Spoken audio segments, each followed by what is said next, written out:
네, 여러분은 현재 글로벌 증시 투나잇과 함께하고 계십니다. 자, 조금 전 들어온 소식 먼저 살펴보도록 하겠습니다. 이 이른바 12월 고용 서프라이즈에 미 10년물 국채 금리가 4.79%까지 급등했다는 소식이 전해지고 있습니다. 이는 13개월 만에 최대 수치인데요.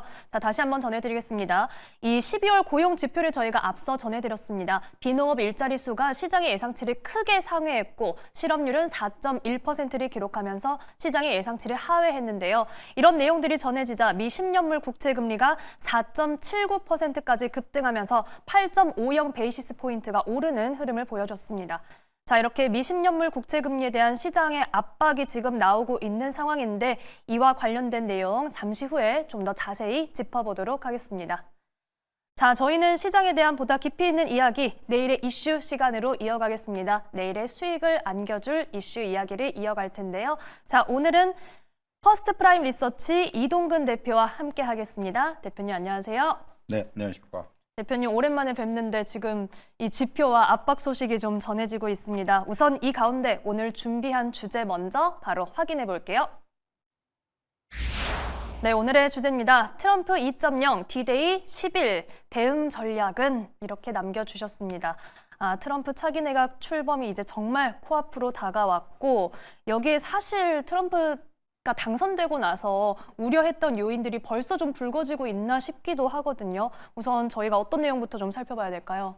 사실 이제 그 말씀하신 대로 이제 열흘 딱 남았는데 사실 뭐 지금 트럼프의 어떤 정책 성향이라든가 네. 또는 이제 일기 이제 행정부와 좀 다른 것이 상하 양원의 공화당이 다 장악을 했단 말이에요. 사실 이런 부분들이 어떻게 보면 이제 이런 부분들 좀 더 이제 트럼프 입장에서는 정책의 펴기가 훨씬 더 좋은 환경으로 이제 형성이 돼 있다라는 부분, 그런 부분들에 감안한다면은 미국 경제가 상당한 변화를 겪을 것으로 판단이 되고 있고요. 사실 뭐 이미 그 공언한 어떤 관세 정책이라든가 이런 부분들은 경제 성장에 또 부담 요인으로 작용할 수도 분명히 있거든요. 다만 이제 작은 정부를 추구하는 공화당의 어떤 규제 완화 기조라든가 이런 부분들이 악재 요인들이 좀 상쇄할 것이다. 그래서 사실 경제 성장률 자체만 놓고 보면은 일기 수준 뭐 한 2% 초중반의 어떤 견조한 기조를 이어갈 것이다. 이런 이제 전망들은 나오고 있어요. 그러니까 지금 전망이 나쁘지 않습니다. 나쁘지는 않은데 그쵸. 다만 이렇게 이제 지금 뭐 불거지고 있는 몇 가지 이런 그 우려들 또는 이제 어떤 그 방향성 이런 부분들에 있어서는 시장은 분명히 좀 경계를 하는 측면이 있는 거고 또는 이제 그런 결과에 따라서는 시장이 변동성을 가져올 수가 있기 때문에 그런 부분들은 분명히 염두에 둬야 될 것 같고요. 저는 한 세 가지 정도로 좀 요약을 할 수가 있을 것 같은데요. 먼저 이제 감세 관련된 얘기예요. 네. 사실 이제 그 연준이 이제 그 이기 정책을 고려해서 선제적으로 지금 금리 정책 방향성을 좀 변화시키고 있죠. 그쵸. 뭐 올해 이제 그 금리 인하의 어떤 그런 방향성이라든가 경로라든가 뭐 이런 부분들에 있어서는 이제 수정을 지금 가하고 있는 그런 상황이고요. 사실 트럼프가 올해 말에 이제 종료되는 감세 및 일자리법의 연장을 계획 중이라는 점에서 만약에 이게 이제 현실화가 되면은 재정 적자의 확대 또 이제 물가의 상승 이렇게 연결이 될 수가 있기 때문에 사실 연준이 이렇게 좀 선제적으로 이런 금리 인하 경로를 수정한 부분은 저는 적절한 대응으로 좀 판단이 되고요. 네. 사실 뭐 금융시장은 이미 이런 부분을 선반영하고 있다. 지금 국채 금리 상승이라든가 이런 것들만 보더라도 이런 어떤 상당히 이런 부분을 선반영하고 있다 이렇게 말씀드릴 수가 있을 것 같고요. 특히 이제 장기 금리가 이제 단기 금리 대비해서 빠른 모습으로 나타나고 있는데 장기채가 단기채에 비해서 경제 전망에 대해서 민감하게 반응을 합니다. 그렇기 때문에 이런 상황들이 발생을 하는 거고요. 결국은 이렇게 이제 장기 금리가 올라가고 있다라는 부분은 결국 트럼프의 감세 정책이 재정 적자를 자극함으로 인해서 성장하고 물가, 그러니까 성장이 확대가 되는 건 좋은데 물가가 같이 올라갈 수 있다라는 부분, 그쵸. 이런 부분들을 반영하고 있다 이렇게 말씀드릴 수가 있을 것 같아요. 두 번째 이제 중요한 부분은 저는 규제 완화라는 말씀을 드릴 수가 있는데 사실 트럼프 2기 행정부가 1기와 가장 다른 점은 일론 머스크라는 인물의 존재입니다. 사실 이제 혁신의 아이콘이다. 우리가 이제 잘 알고 있지 않습니까? 이게 결국은 규제 완화로 연결이 되면서 기업들의 적극적인 경영 활동이 일어날 것이다라는 기대감이 있어요. 뭐 하이테크 산업이라든가 이런 쪽에서의 어떤 뭐 투자라든가 관심이 확대될 것이고 특히 이제 트럼프의 어떤 핵심 정책 중에 하나라고 할 수 있는 제조업의 부흥이라는 이런 측면에서 좀 주목할 필요가 있다고 생각을 합니다. 다만 이런 과정에서 지금 정책 간의 어떤 충돌이 벌어질 수가 있다라는 거는 이걸 어떻게 조정할지 여부. 또 이제 이미 뭐 그런 얘기들 있잖아요. 이제 지금 트럼프 이제 행정부에서 어떤 머스크 역할에 대해서 견제 세력들이 등장을 하고 서로 간에 어떤 의견 충돌이 생기고 이런 부분들을 봤을 때는 향후에 이런 부분들을 어떻게 조정할지 여부가 굉장히 중요하다고 말씀드릴 수가 있을 것 같습니다. 예를 들면은 인플레이의 어떤 종식과 제조업의 강화는 상충되는 요인이에요. 인플레이 압력을 낮추려면은 긴축 정책이 요구가 되는데 제조업을 부흥시키기 위해서는 재정 지출도 늘려야 되고 저금리 환경을 유지해야 된다는 부분. 이건 상당히 서로 간에 이제 상충되는 부분이 분명히 있기 때문에 이거 어떻게 풀어갈 것이냐. 또 더 나가서 근로자 감세하고 메디케어의 보호. 뭐 이런 것들도 사실 세수가 줄어드는데 어떻게 예산 삭감 없이 의료제도를 유지한다. 이런 부분들이 굉장히 고차방 정식이라는 얘기예요. 그렇기 때문에 이런 것들을 과연 트럼프 행정부가 어떻게 풀어나갈 것인지 이런 부분들을 봐야 될 것 같고요. 역시 이제 가장 중요한 앞에서 감세, 규제 완화 이런 거 말씀드렸는데 제일 중요한 건 관세 정책이죠. 그러니까 결국 트럼프의 관세 정책의 타겟은 중국으로 귀결이 됩니다. 이미 조선이라든가 바이오라든가 이차전지라든가 반도체라든가 전방위적으로 대중 무역 압박에 대한 분위기가 조성이 되고 있는데 다만 트럼프 행정부가 관세를 목적 자체가 아니고 무역 협상의 수단으로 삼을 것이라는 견해가 지금은 지배적입니다. 그러니까 막 무턱대고 고율의 관세부가 한다? 이게 아니라는 거죠. 협상을 통해서 서로의 이익을 도출하는 이러한 좀 더 세련된 형태의 어떤 무역 정책이 진행될 것이라는 그런 전망도 나오고 있고요. 물론 이제 지금 취임에 앞서가지고 벌써 얘기가 나오고 있는 것이 보편적인 관세 얘기가 나오고 있지 않습니까? 네. 중국뿐만 아니라 이제 관세 자체를 갖다가 아예 한 그레이드 올려버리는 이러한 어떤 정책이 나올 것이라는 얘기도 지금 심심찮게 들리고 있는데 저는 이런 것들 자체가 결국은 모두 다 협상 전략이 한다라고 생각을 해요. 어느 나라든지 간에 지금 가까운 멕시코라든가 캐나다라든가 이런 나라들하고도 굉장히 이런 부분을 두고 지금 첨예하게 지금 대립을 하고 있는데 결국 생각하지 않을 수 없는 부분이 트럼프 일기 행정부에서도 사실 초반에는 굉장히 안정적인 경제 성장의 흐름이 나타나다가 미중 무역 분쟁이 격화가 되면서 미국의 성장세가 꺾이는 모습이 나왔어요. 그러니까 결국 이게 어떻게 보면은 약간 용두사미가 돼버린 거거든요. 미국 경제를 놓고 봤을 때. 그래서 이기 행정부가 이런 부분들을 반면 교사로 삼을 수도 있다라는 얘기고요. 또 앞서 이제 머스크 말씀을 드렸는데 미중 관계에서도 머스크의 영향력이 작용할 것이라는 전망도 나오고 있죠. 그러니까 트럼프 행정부의 지금 대중 강경론자들과 비교하면은 머스크는 중국에 대해서 굉장히 우호적인 입장을 견지하고 있습니다.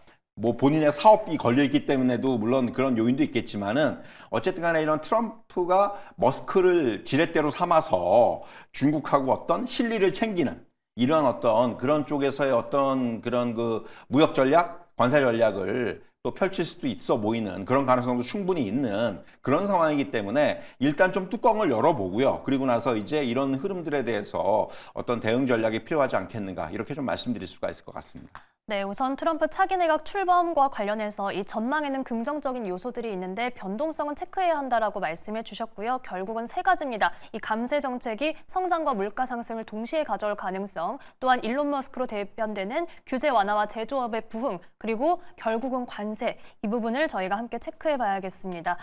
자, 오늘은 이 국채 금리와 이 고용 지표와 관련된 내용이 좀 시장에 쇼크를 줄 가능성이 있어 보여서 여기에 대한 이야기도 좀 더 해볼게요. 또한 최근에 이 미 10년물 국채 금리가 6%까지 치솟을 수도 있다. 이런 전망도 나오고 있더라고요. 오늘도 달러 인덱스가 지금 52주 최고를 경신하고 110에 거의 근접하는 흐름을 보여주고 있는데 이와 관련해서는 좀 어떻게 보고 계십니까? 앞서 이제 언급이 됐지만은 고용 서프라이즈가 나왔습니다. 네. 이제 실업률도 그렇고 그리고 무엇보다도 비농업 부문 고용 지표가 상당히 좋게 나왔어요. 예상을 그러니까요. 굉장히 크게 뛰어넘는 지표가 나오면서 그만큼 지금 미국의 고용은 여전히 견조하다. 이 부분을 다시 한번 확인시켜 준 거고요. 결국 이것은 어떻게 보면 이제 연준이 이전에 이제 금리나 경로를 좀 수정을 했는데 네. 결국 어떻게 보면 연준의 이런 경로의 수정이 오히려 더 매파적으로 갈 수도 있는 이런 또 이제 여지를 지금 계속해서 남겨놓고 있다라는 거예요. 그리고 이제 무엇보다도 이렇게 이제 고용 지표가 나오자마자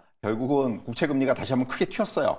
역시 이제 연중 최고를 기록을 했고 말씀하신 대로 달러 인덱스 올랐고 이거 지금 굉장히 이제 금리가 오르고 그리고 이제 여기에 덧붙여서 또 환율이 또 움직이는 이런 그 움직임이 나타난다는 것은 우리나라 입장에서도 굉장히 좀 부정적인 그런 이슈로 작용할 것 같고요. 무엇보다도 지금 뭐 10년 국채금리 6% 얘기가 나왔다고 말씀하시는데 사실 지금 이제 4.8 정도까지 왔단 말이에요. 그쵸? 지금 이제 눈앞에 5%가 가시화가 되고 있어요. 사실 지금 상황으로 봐서는 5%가 그렇게 불가능한 얘기가 아니게 돼버린 거죠. 근데 이제 이것이 어떤 좀 그 함의를 담고 있냐면은 사실 이제 우리가 5% 그러니까 그 국채금리 10년물 5%를 약간 그 시장이 굉장히 좀 그 예민하게 받아들일 수가 있을 것 같아요. 지금 그러니까 결국 앞자리 숫자가 바뀐다는 부분 이런 부분들 그리고 결국은 트럼프 행정부에 있어서의 어떤 불확실성이라든가 이런 부분들이 선반영된 측면이 분명히 있지만은 앞에서 말씀드린 대로 결국 정책의 방향성을 놓고 봤을 때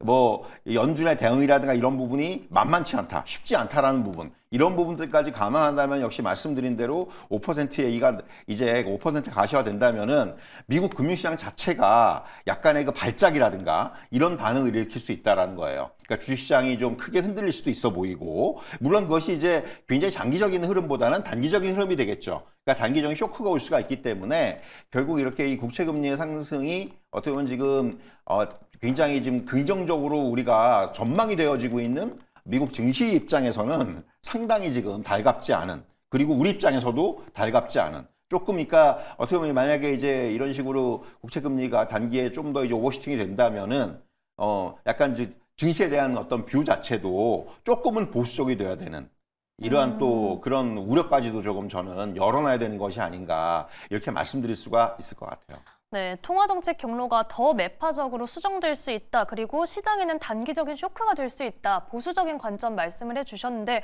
그럼 조금 단도직입적으로 여쭤보겠습니다. 지금 미증시에 투자하시는 분들 사실 굉장히 많아졌거든요. 네. 조금 지금 보수적인 대응 혹은 지금까지 올랐던 수익 챙기기가 좀 필요한 시점입니까? 사실 이제 뭐 빠르신 분들은 뭐 수익 챙기신 분들도 많고요. 사실 왜냐하면 왜 제가 이런 말씀 드리냐면은 네. 자, 미국 증시를 대표하는 두 종목을 꼽자면 저는 엔비디아하고 테슬라를 꼽을 수 있는데 최근의 흐름을 보시면은 엔비디아나 테슬라나 이전과 약간 다른 흐름이에요. 무슨 그렇죠. 얘기냐면 고점을 돌파를 못하고 있어요.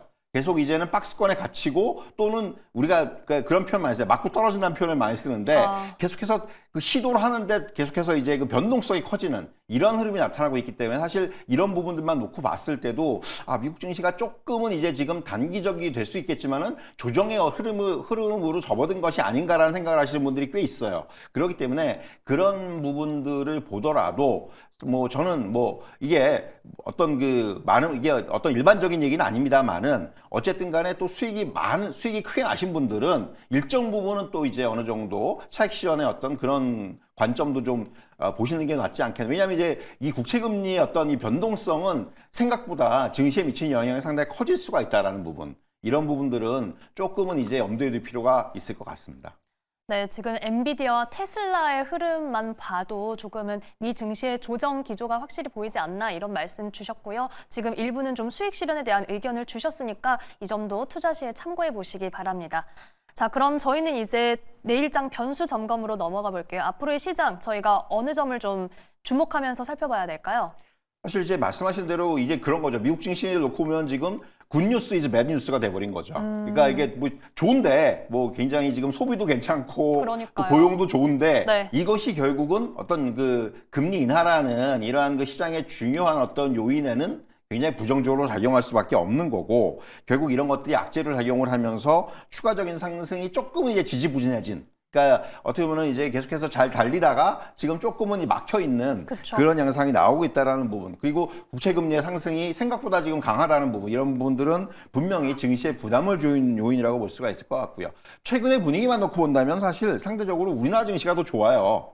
사실 작년 내내 이제 미국 증시와 디커플링이 돼 있었는데 또 최근엔 좀 약간 역의 흐름, 오히려 우리 증시의 어떤 그런 수익률이 더 높은 이런 흐름들도 좀 나타나고 있고요. 결국 트럼프의 취임이 오히려 시장의 불확실성 이런 부분들을 종식시킬 수 있을 것이라는 기대감도 작용을 하고 있고 무엇보다도 그동안 내부적인 악재 요인들에 좀 묻혀 있었던 저평가된 밸류에이션 요인. 그러니까 최근에 가장 많이 나온 얘기가 밸류에이션이에요. 밸류에이션 너무 싸다. 이 부분이 사실 우리 증시의 지금 반등을 좀 이끌고 있는데, 그리고 또 하나는 이제 지금 오버슈팅이 됐던 환율이 일정 부분은 지금 이제 정상화가 돼가고 있다는 거죠. 물론 아직 높은 수준입니다만은 일단 그런 부분들까지도 호재로 좀 작용을 하고 있다 이렇게 말씀드릴 수가 있을 것 같고요. 결국 이제 다음 주부터는 본격적으로 이제 트럼프 2기 행정부에 대한 기대감, 여기에다가 이제 앞에서 말씀드린 그런 이제 금리, 국채 금리 이런 것들이 이제 네. 시장에 영향을 미칠 거예요. 그렇기 때문에 다음 주는 굉장히 좀 혼재가 될 것 같은데, 결국은 어떻게 보면은 뭐 미국 증시가 됐든 우리나라 증시가 됐건 간에 조금 이러한 어떤 변화하는 경제 환경에서 수혜를 볼 수 있고 또 새로운 기회를 만들 수 있는 뭐 이런 업종이라든가 종목 중심으로 조금은 이제 압축하는 이런 어떤 대응 전략이 필요하지 않겠는가, 이런 말씀을 좀 드릴 수가 있을 것 같습니다. 네, 이제 미증시 상승세에는 조금 제동이 계속해서 걸릴 수 있는 상황이고 우리 시장은 반면 이 가격적인 매력이 불거지고 있는 상황입니다. 당분간은 업종별 그리고 종목별로 조금 선별적인 대응이 필요하다라고 말씀해 주셨으니까요. 저희는 뭐 이 쇼크에 너무 놀라지는 않고 기회를 잘 포착해 보도록 하겠습니다. 자, 오늘 말씀은 여기까지 듣겠습니다. 지금까지 퍼스트 프라임 리서치 이동근 대표와 함께했습니다. 고맙습니다.